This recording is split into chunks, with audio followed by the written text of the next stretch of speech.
As Snow White nears its release, the conversation surrounding the film has only become more bizarre. Recent reports from the Daily Mail claim that secret data suggests the Snow White reboot will flop due to Rachel Zegler's controversial remarks. However, this so-called secret data turns out to be nothing more than pre-release audience surveys publicly reported by the LA Times. The dramatic framing may make for a click-worthy headline, but the information itself isn't exactly as shocking.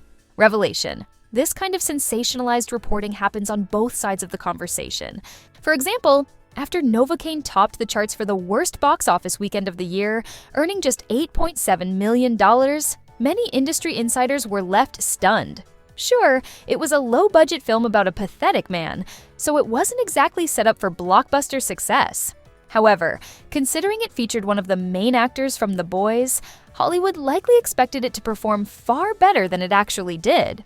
After years of pushing certain narratives about masculinity, it seems like the only people truly affected are a small group in places like Portland. And let's be honest, with the amount of narcotics in their system, you could probably convince them of just about anything.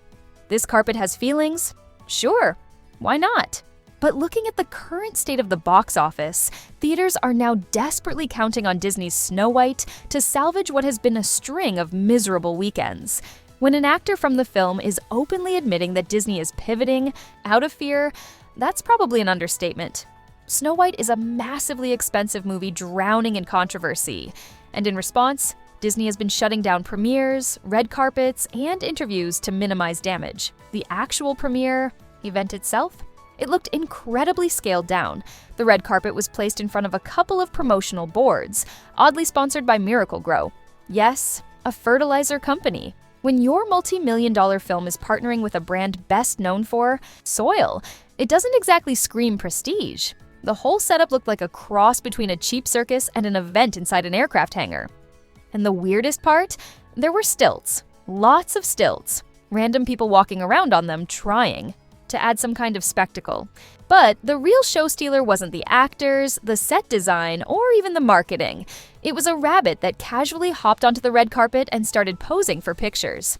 Disney's Snow White premiere was nothing like the grand Hollywood spectacle people would expect.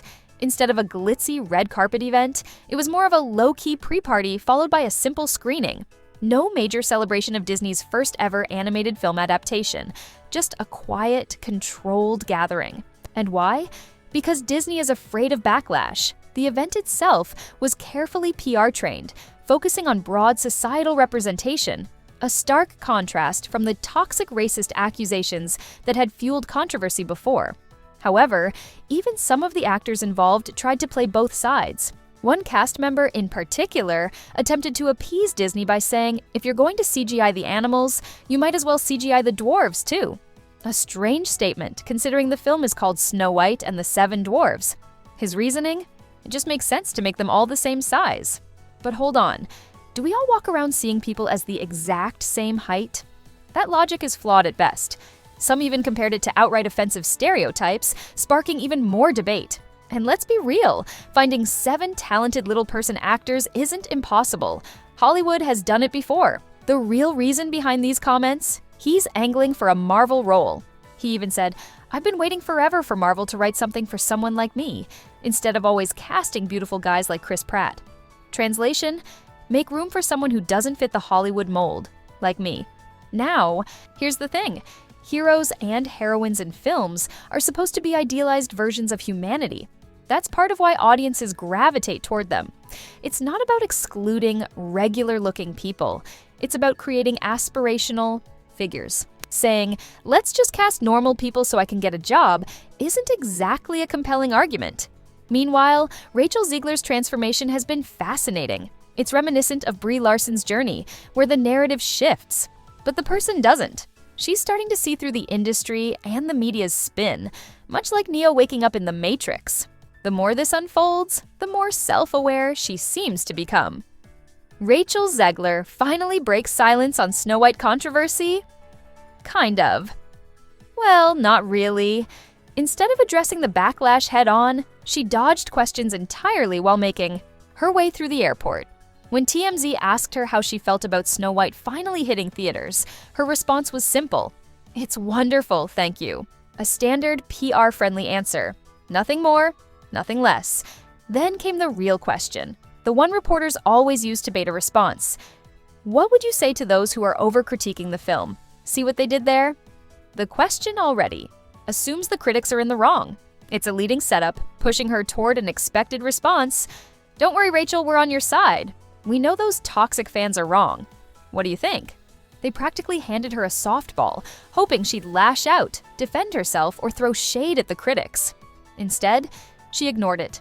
Rachel kept walking, hopped into a black SUV, and left. Not even a glance back.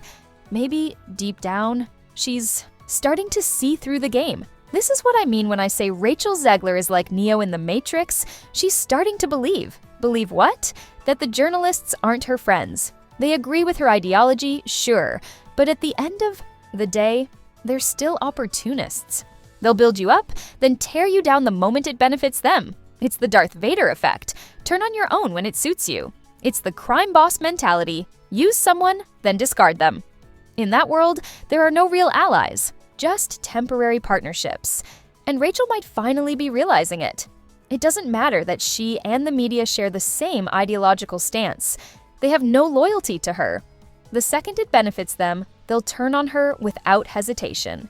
This is why some people argue, well, she hasn't changed her opinion. And honestly, she doesn't need to.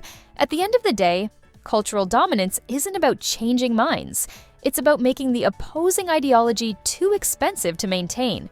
And that's exactly what's happening here. This entire Snow White controversy is supposed to be about representation, a word Hollywood loves to throw around. But even the justifications for Zegler's casting don't hold up. Think about it. Rachel Zegler is from New Jersey. Snow White, as a fairy tale, comes from Germany. That's already quite a stretch. But here's the kicker. She's Polish.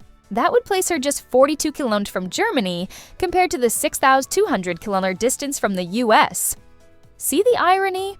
If Disney actually cared about historical accuracy, they could have easily cast a Polish or German actress, but that would contradict their entire ideological stance. Acknowledging that the original source material has value would mean admitting that traditional ideas might hold merit, and that's a line Disney refuses to cross.